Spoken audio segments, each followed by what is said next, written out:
G'day legends, welcome back to another Cooking with Az in the backyard. See, this is bloody team. Pinnacles fire tower. Might seem a bit overkill.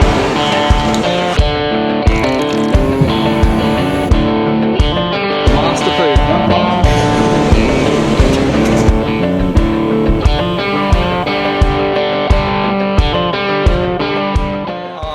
In the backyard again tonight because isolation in Australia is continuing, and another thing is the guys from AU Campers have a competition called the Hillbilly Lockdown Camp Oven Cook-Off. So get onto it. What I'll do is I'll leave a link to the description to the Facebook, Instagrams and all that sort of stuff so you can see all the details, but pretty simply all it is get in the backyard, get your camp oven out and film yourself cooking up like you would in the you know, bush. So I'm here in the backyard and tonight I'm cooking up one of my favorites, which is spag bowl with a twist. I call it CAMPSGETTI. What I'm going to do, get rid of that. Yeah, ingredients are pretty simple. All you need, I don't know, one big onion, a few cloves of garlic.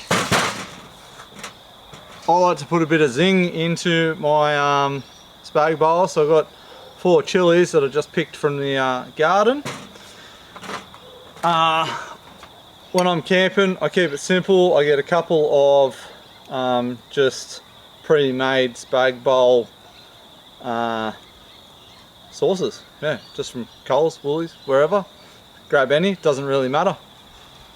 Pack of spaghetti. I grab or it can be a mixed herbs. I got spaghetti bolognese herbs here. Probably the same as mixed herbs and they charge you a bit extra, but that's what I've got. Salt and pepper. Olive oil. Some fancy red wine, just use whatever shit you got laying around because that'll do. And my little bit of a secret, I use Worcestershire sauce. I like this one, Holbrook's. I don't know, Lee Perrins is pretty good as well, but this is what I got, and it's in a plastic bottle and easy to squeeze out, so that's why I get this one. Of course, your good old trusty camp oven, couple of bowls, couple of forks. You know, cooking utensils, it's pretty standard stuff. So let's rip in. I'm going to use, I don't know, these are pretty big. I'm going to use 4 cloves of garlic. We'll just chop them up however you like.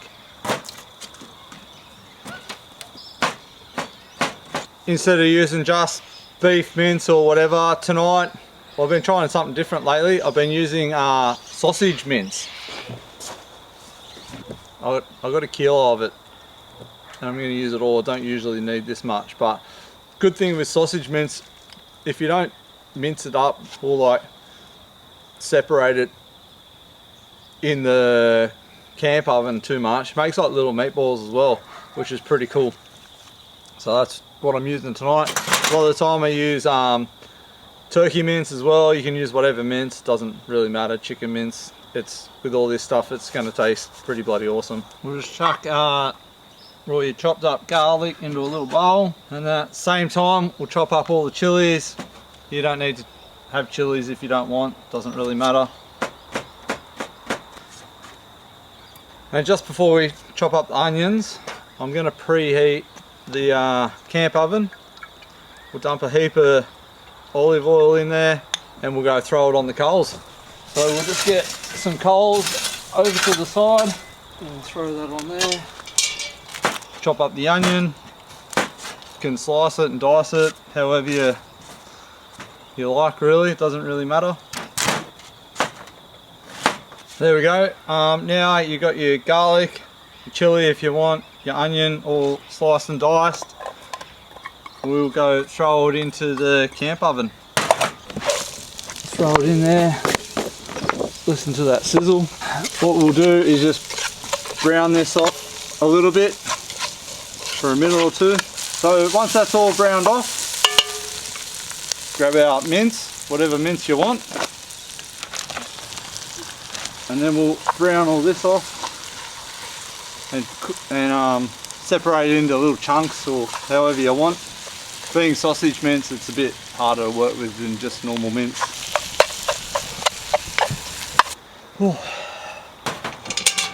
Rightio, I've got it about 90% cooked. It's looking bloody beautiful. So now we're going to whip up the sauce, and what we're going to use, well, like I said, 2 pre-made sauces. And then what I'm going to do is get, I don't know, a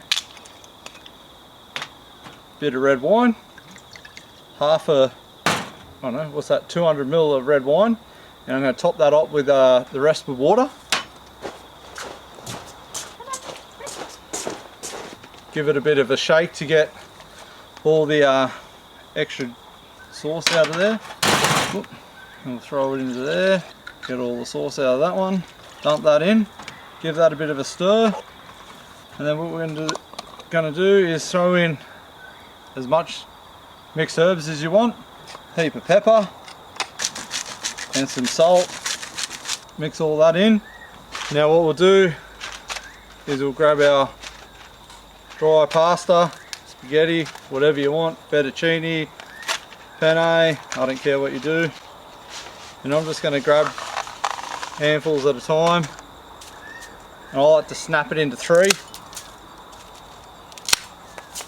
And the whole concept is you do it in one pan or one pot, and the moisture in the sauce will cook into the pasta, and the pasta will suck in the juices, take on all the flavours. Last but not least, a squirt of Worcestershire sauce all over it.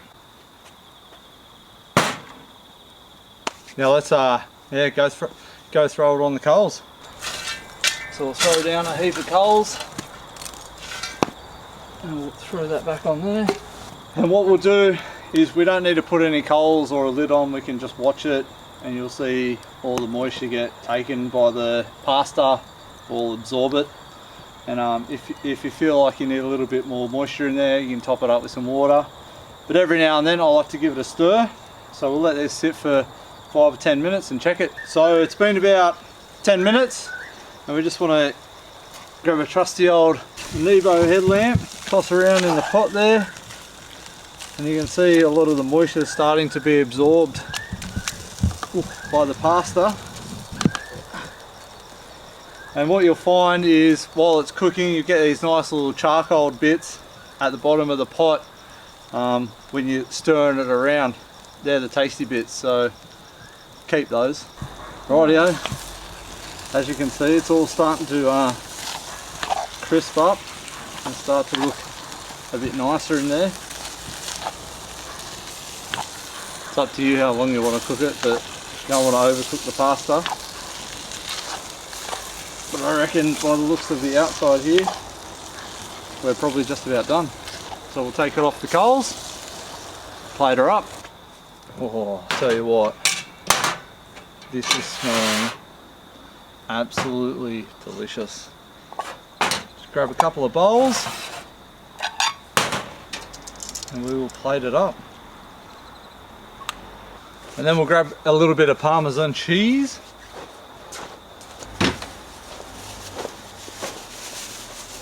Just something I had floating around in the fridge inside. I usually use like the tasty cheese or grated cheese, pre-packaged stuff when I'm out camping, which I find is really easy and really tasty. But we'll throw some of that on. Bon appetit, as they say. Oh, how good is that? Well, there you go. Pretty quick, simple, easy meal to cook up in the backyard or out in the bush when you finally had to get out into the bush and go camping with all your mates.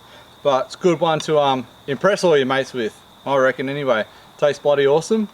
What I'll do is I'll leave all the details to the Hillbilly Lockdown Camp Oven Cook-Off competition AU Campers, Harry Fried a Fork, all their details in the description below, and I'll also leave the method and list of ingredients that you need to cook this up.